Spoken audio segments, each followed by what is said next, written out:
Good to be with you all tonight. We welcome you to our live stream service. I want to join with Mark and John in that welcome.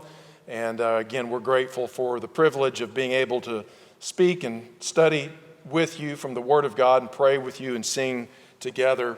We are on Wednesday nights working our way through the book of James, the New Testament book of James. So if you have a Bible with you, you may want to be opening up and turning there to the fourth chapter of that wonderful short book. Before we get into tonight's study, just a couple of things I'd like to throw your way. The first is just the reality that we're in is that people need the gospel now more than ever. There's a lot of people who are looking for direction, looking for answers, seeking hope, and being disappointed over and over again that we can't find what we need in this world. And you, if you're a Christian, if you're a disciple of Jesus Christ, you know what our hope is, and you have a sure anchor for your soul. And it's just a tragedy that there's people in your life who don't know that, who don't have that. And now is a unique opportunity for you and for me to be sharing the gospel with others. And one of the ways that you can simply do that is by giving your friends the link to these live stream services. So before Sunday, I hope that you'll make a decision to find one person at least in your family or your friends or among your coworkers that you can just email or text the link to say, hey, check this out Sunday, where we will pick up again on our study of the question of how to build a better future. And the thing that we're going to look at Sunday, I think, is something that would be helpful to anyone and everyone who looks into it. So the second thing that I want to bring your attention to tonight is again what we mentioned last Sunday, and that is that we're going to have a VBS this year. It's not going to be a physical VBS here at the building as we usually do, one of the high points of our year here at Lost River, but we're going to do a virtual VBS, and we've already had a tremendous request for materials that we're mailing out or are preparing for people to come and pick up. And if you have a child that's between 2 years old and the 6th grade, 2 years old in the 6th grade especially, you don't want your kid to miss out, so listen carefully to this. We're going to have a VBS that will speak directly to them. It's also for older kids, but that age group in particular for this reason. The dates are June 8, 9, and 10 at 10 a.m. for the live stream. Following that, you'll receive an email with a video for your child's age specifically. And then there's also these physical packets that are being prepared, but you've got to put in a request to receive one. And again, if you live here in the Bowling Green area, we'll ask you to come by and pick that up. And if you live outside the Bowling Green area, we are more than happy to mail these to you. So we need to receive this information. Number one, your child's age or the grade that your child is in. And we also need to know what your mailing address is so that we can get that material to you. So please just email us at office@lostriverchurch.org, and there you can make the request and give us the information so that your child doesn't miss out on this special event. Well, having said all that, we're going to jump into tonight's study, and the topic tonight is how to be drama-free.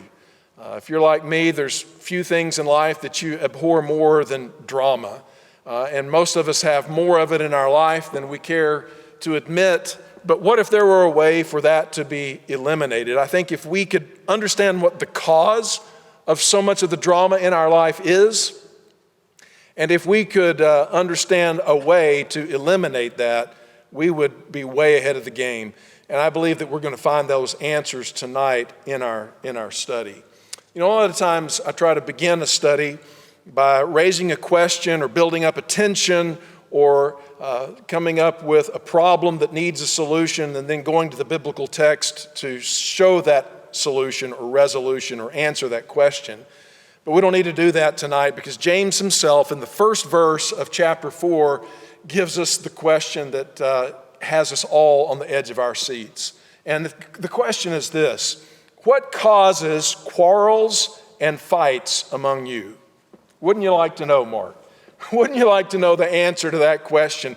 What really is causing the quarrels and the fights that exist in my life, in my home, in my workplace, among my set of friends and classmates, or within my congregation? I just wish I knew where all of this is coming from, because if we could answer that question, then we might be able to know what it is that we need to do about it.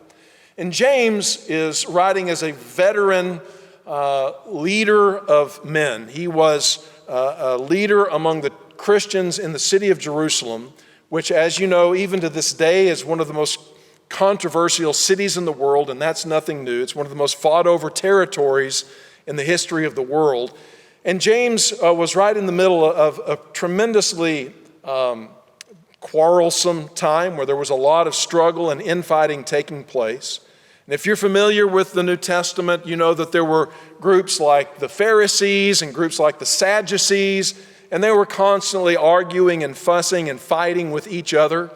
And then you had the Romans that were the Gentile force in that region, and they were also causing all kinds of difficulty and conflict to take place. And then the Christians came along, and they had a different point of view altogether, and as a result of that, there were some more conflicts. And then even within those early Christians, there were some disagreements and conflicts as to how to proceed. And so James, living through all of that, being in the middle of that, had seen a lot of drama. He'd seen many quarrels and a lot of fights, and he has an answer that will prove to be tremendously insightful and helpful to all of us as we try to solve this question. He says, "What causes quarrels and fights among you?" And then he asks another question, "Don't they come from your desires that battle within you?" And right off the bat, if you're like me, you begin to resist where he's going, because you sense that this may be going in a direction that you didn't want. Because in answer to the first question, where does this come from? You probably already began to have an answer, and that is, the source of the quarrels and fights in my life, the drama in my life, is at the end of my pointed finger. It's the other person in the room. It's these other people in my life. They're the ones who are creating the conflict and the strife and the problems for me. The problem is out there, and I'm just the hapless victim. But James doesn't want to let us off the hook that easy. And he asks this follow-up question that's so important. Isn't it true in your life that they come from your desires that battle within you? Now think about this. If you look at not 50% or 70% or 90% or 99%, but 100% of every conflict that you have ever been in, who was one of the participants? Without any hesitation, all of us can say, well, the common denominator in all of my conflicts was me. I've been in there, I've been a participant in every single one of my conflicts. And so James says, that's staring us in the face, so let's come to grips with the reality that I'm a part of this problem. And not only that, but my desires, he says, are a part of this problem. That conflicts arise from the desires that are at war within me. Every conflict that you've ever gotten into, every quarrel or fight, there was something that you wanted. There was a desire, a yearning, an outcome that you wanted to see, and you were willing to just go in all out in order to see that outcome result. And so your desires and you are the common denominator in all of your conflicts. Now, it doesn't really matter if the other person has a fault. That's true. We're not denying that. But every time that I've been involved in a conflict, if I learn to admit that I wanted something, then I'm going to be in a position to begin to do something about it. And we'll get more into that as we proceed. And so he says next, you want what you don't have. In all of our conflicts and all these wars, we see something that we don't have. And so you scheme, he says, and you kill to get it. You're jealous of what others have, but you can't get it, so you fight and wage war to take it away from them. You know, that's the sad history of mankind, isn't it? Going back to the beginning in the Garden of Eden, we see people wanting something that they didn't have, even though they had virtually every creature comfort that we could imagine, and yet there was something that was off limits, and so they were willing to do whatever it takes to get it. And then we see Cain and Abel, which is one of the classic stories in all of the Bible about the conflict and rivalry that takes place among brothers. And Cain saw something that Abel had, namely the blessing of God, the favor of God upon his life. And Cain wanted that for himself, and he wanted it so much that he was willing to kill his brother in order to try to get it. And the sad thing is that even after we go to such extreme measures to get the thing that we want, we still don't have it. Our efforts are actually quite futile in attaining the result that we're after. When Cain killed his brother Abel, he still didn't have the favor. He still didn't have the blessing of God. He was further away from it than he ever was before. And that's the way it is in so many of our conflicts and struggles and the drama that is going on in our life. The harder we try to attain our objective, the further satisfaction seems to get from us. There's another story of this kind of thing in the book of Genesis, and the story of Joseph. You remember how his other brothers couldn't stand him. He was the favored son of his aged father, and he dressed him in that cloak of many colors that distinguished him from his brothers. And they hated him so much for it that they were willing to take his life. They stripped him of the cloak, and they were going to kill him, and then ended up coming up with plan B of selling him as a slave to some Midianite traders. And so it was that they got what they wanted, but once they got Joseph's cloak, what could they do with it? None of them got to wear it. It didn't do them any good. In fact, all they could do with it is tear it and besmirch it with smearing blood on it and use it as a cloak of deception to fool their now grieving father into believing that his favored son had been torn apart by a ravenous beast. And so it is that our efforts to try to attain our ends never get us to the place that we really wanted to be. And yet we continue to fall into this trap of jealously pursuing what others have. And isn't it also true that James just gets us because so often it's the case that we don't even realize we have a desire until we see someone else has something that we don't. And that might be a material possession, and more often it's a status, a position, a reputation, a standing that they have attained to that we wish for ourselves, or an affection that they have from someone whose affection we want. We want the same girl, we want the same possessions, we want the same job, we want the same title, and they've got it and I don't. And so we fight, we war, we do whatever it takes, we'll scheme and even kill to get it. It's a ridiculous description of human nature. And so absolutely true. And James, again, had been front row seat to this kind of thing over and over and over again. And so he continues. But first, we want to pause and see that the first thing that we need to recognize if we want to end the drama in our life is that if we want to be drama-free, we must identify what it is that we want.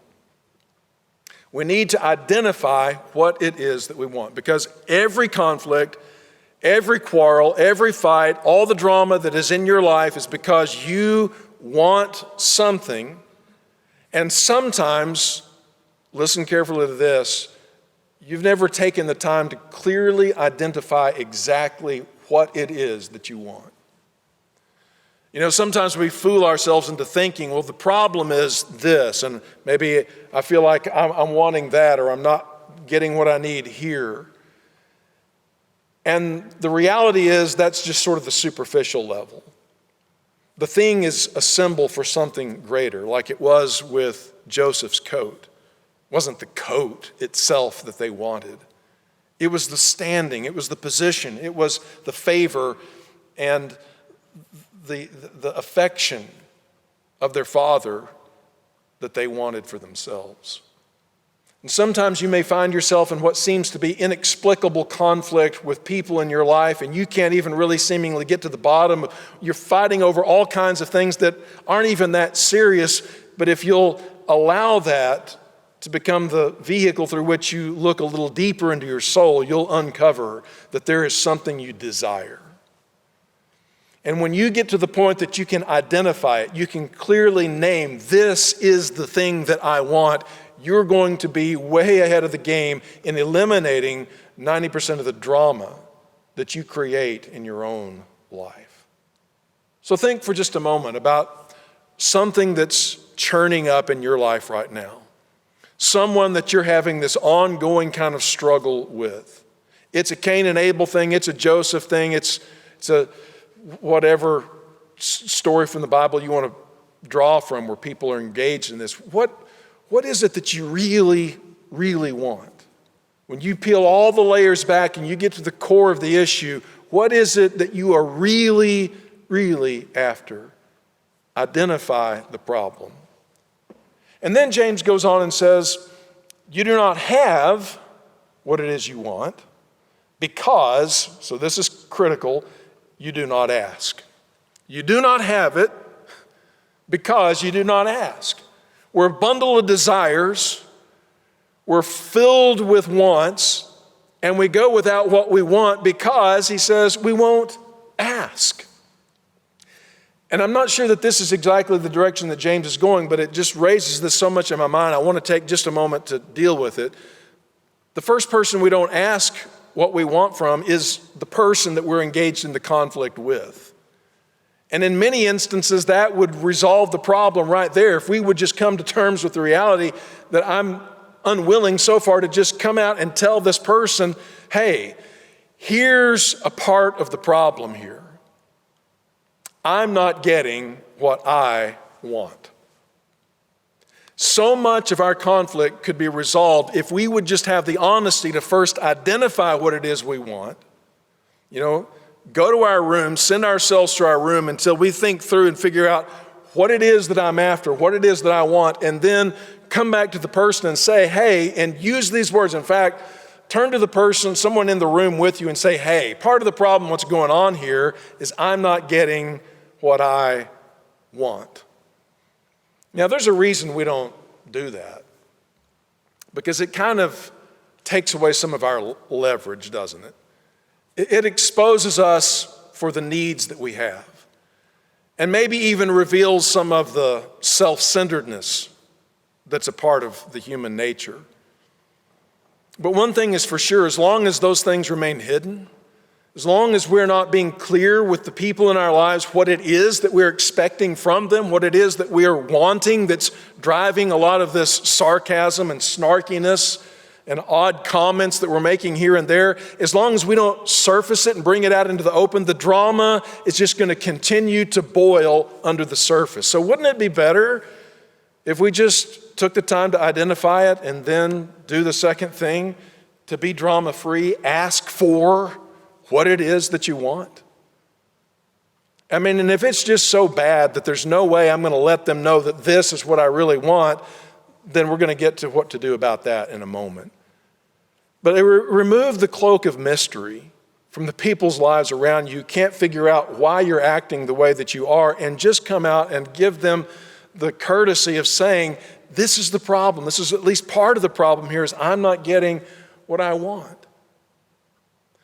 And even if what you want is legitimate, it's still largely driving your conflict. It's the reason you've decided to make it a point of conflict, because you have a desire that is going unmet. And even if, again, it's justified and they promised and you deserve, it's still, I want this, and that's why I'm engaging in the conflict. So at least clarify it with them by letting them know what it is that you want. But then a lot of translations add a word to what James actually wrote in the text, and it's a place where I think the addition is warranted. The original doesn't include the word God, but most translations, or many translations, add it. The NIV adds it here. And it says, you do not have because you do not ask God. And I think that that is correct because I think that's what's implied by James because of the context in which he writes it and from the things that he says next. And this is the third thing that is so important for resolving the drama in our life. In fact, if you want to be drama-free, the third thing is to surrender what it is you want to God. First, identify it. Second, ask the people that you're in conflict, hey, here's part of the problem. This is the thing I want that I'm not getting. And then thirdly, and most importantly, especially if the conflict continues after step number 2, is take this want and desire that you have before the Lord and say, Lord, this is what I want. Bring it to God. Now, there's a reason why, again, we're reluctant to do this.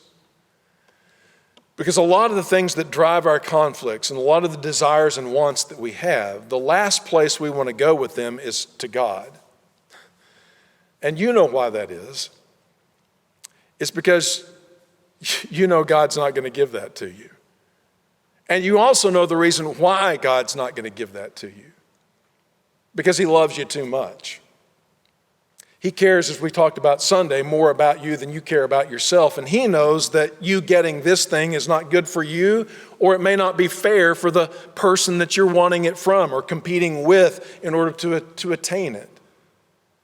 And God's not just the genie in the sky that we rub his lantern and out he pops and grants whatever wishes that we have. Such a God is not worth worship, and he's not really worthy of our time because half of the things that he would grant us would be things that prove to be destructive. But God's better than that. He wants to give us good and perfect gifts. And so often that is contrary to the desires that we feel rising up within us. But you know what I've found is that even when I realize there's something in my life that I want that's causing conflict in my relationships, and I come to identify it and realize what it is and know that this is not God's will for me, the best place that I can still take that want is right to the throne of God. Not in order to try to wrestle him into giving me my way, but for him to finally conquer me and take that want and that desire away. For me to be able at last to come to terms and to come to grips with the fact that this is an unjustifiable or unwarranted desire on my part. Or maybe that I'm trying to get from someone or something what only God himself can provide. Or maybe that I'm just thinking about God as just the grantor of gifts instead of, a means to an end instead of the end himself. And so bringing these things before God, being honest in his presence about here's my desires, here's the condition of my heart, and I need to change. Please change my desires, can be one of the most potent prayers that you will ever pray. And so James goes on and says that this coming into the presence of God and surrendering to God is the real deal. This is no easy thing. And he's going to begin to use some pretty strong language to show us that this wrestling with God, this coming clean about our desires and getting our desires in alignment with his will for us is serious business and difficult, but must be done. And so he says in verse 3, even when you ask, you don't get it. You don't get what you're asking for when you go to God with it because your motives are all wrong.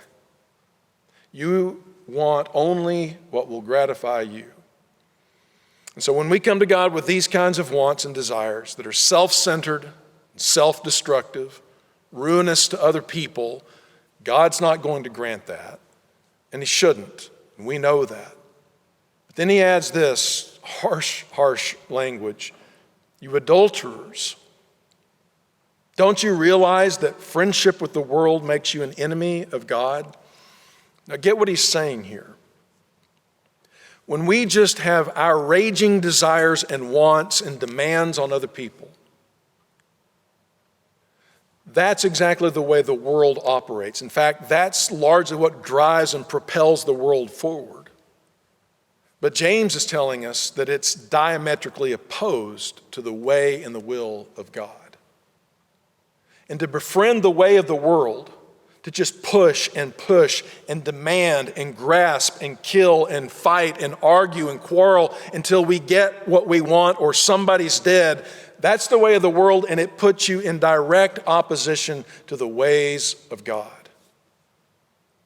And you can't befriend the ways of the world and pretend to be a friend of God. And that's why we haven't had time to talk about it, but the closing verses of chapter 3 are so important about this because he contrasts there two kinds of wisdom by which people live their lives. There's the wisdom that is from below, that's earthly, sensual, it's just what I feel like I want, and even demonic. And then there's the wisdom that descends from above. And the two are totally different kinds of wisdoms. And this wisdom is the wisdom that surrenders our wants and desires to God and that waits upon the Lord to give us what we need at the time that He has appointed, rather than us going around and manipulating and making it happen and creating drama at every turn. And so let's make up our minds tonight whether we're going to befriend the way of the world and get the results of the world. The fighting, the fussing, the ruinous outcomes, the drama that comes by embracing the world's wisdom, or we're going to reject that. Be loyal to God and embrace His way and His wisdom and surrender our wants and desires to Him. And then he says in verse 5, do you think, this is really getting at us who claim to be believers, do you think the scriptures have no meaning? And then he quotes one, or from one. They say that God is jealous. Many Old Testament passages speak of the jealousy of God. And then he explains what that means. That the Spirit God has placed within us should be faithful to Him. God, who gives us life, wants our lives to be devoted to Him, the giver. And He does this not out of a petty jealousy, but out of a desire for what is right and for what is best for us. You see, God, His will is good and it is perfect. And when we seek Him and pursue His way, we are always seeking that which is best for us. And so God jealously yearns for our affections and devotions and desires to be oriented toward Him and His will for us. And He jealously does this, and we shouldn't just dismiss that as of secondary importance. It's the primary thing in your life and in mine. And we're not going to be able to get anything else right in our life until we come to terms with the fact that pursuing God and His will and striving to live my life His way is the key factor in making things right and in eliminating the drama and being everything that God created us to be. So we should be faithful to Him. And then He adds this promise, and it's such a powerful promise. And He gives grace generously. As the scriptures say, God opposes the proud, but gives grace to the humble. I don't know about you, but the last place on earth I want to be is in the crosshairs of God Almighty. The last place I want to be is in a position where I am arrayed against the Almighty. That's a battle that I can't win. None of us can. And it's a position that none of us should be in. But one thing is for sure, when we're proud, when we are self-willed, when we make up my mind that it's going to be my way or the highway, we are lifting ourselves up and putting ourselves in a position where there will be quarrels, where there will be fights, where there's going to be maximum drama. And God has created the world in such a way, and He governs the world in such a way that that prideful spirit will never prosper. Even if you get the thing that you want, if you attain your objective, you'll still be empty. you'll never be happy. The one thing the worldly cannot get is satisfaction. God has resisted the proud, but he gives grace to the humble. Humility is the gate that opens the way for the grace of God to flow into your life. Humble yourself, he says, before God's hand. See, this is the place where our ability to eliminate the drama in our human relationships begins, by first getting myself right with God. Surrendering my wants and desires to his will. And once I've done that, I'm going to be able to move out toward the people in my life with a whole different attitude. I'm not going to see everyone as my rival and my competitor. I'm not going to be keeping score and comparing myself to them and what they've got and who they've got. And all of that just begins to fade away. And so we can then be the recipients of God's great goodness and kindness and his grace, which is always sufficient for every need. And I can become a giver, not just a void and a bundle of desires and wants that gets crossways with everybody I come into contact with. And so, in conclusion, if you want to be drama-free, and don't we all, if we really do, then we need to identify what it is we want. We need to ask the people in our lives for what we want. And most of all, we need to ask God for what we want. And even more importantly than that, we need to ask God to orient our wants to be in alignment with his will. And that's what it means to surrender to him. If you want to be drama-free, identify, ask for, and surrender what you want to God. And so he ends the entire passage in verse 10 with these words and this great promise: humble yourself before the Lord, and he will lift you up. When you go out and you just try to get it your own way and exalt yourself above others, you're going to find yourself fighting an uphill battle. You're never going to really win. And even if you get what you want, you won't be happy and you won't be able to keep it. But if God lifts you up because you've humbled yourself before him, who can take away what the Lord has given?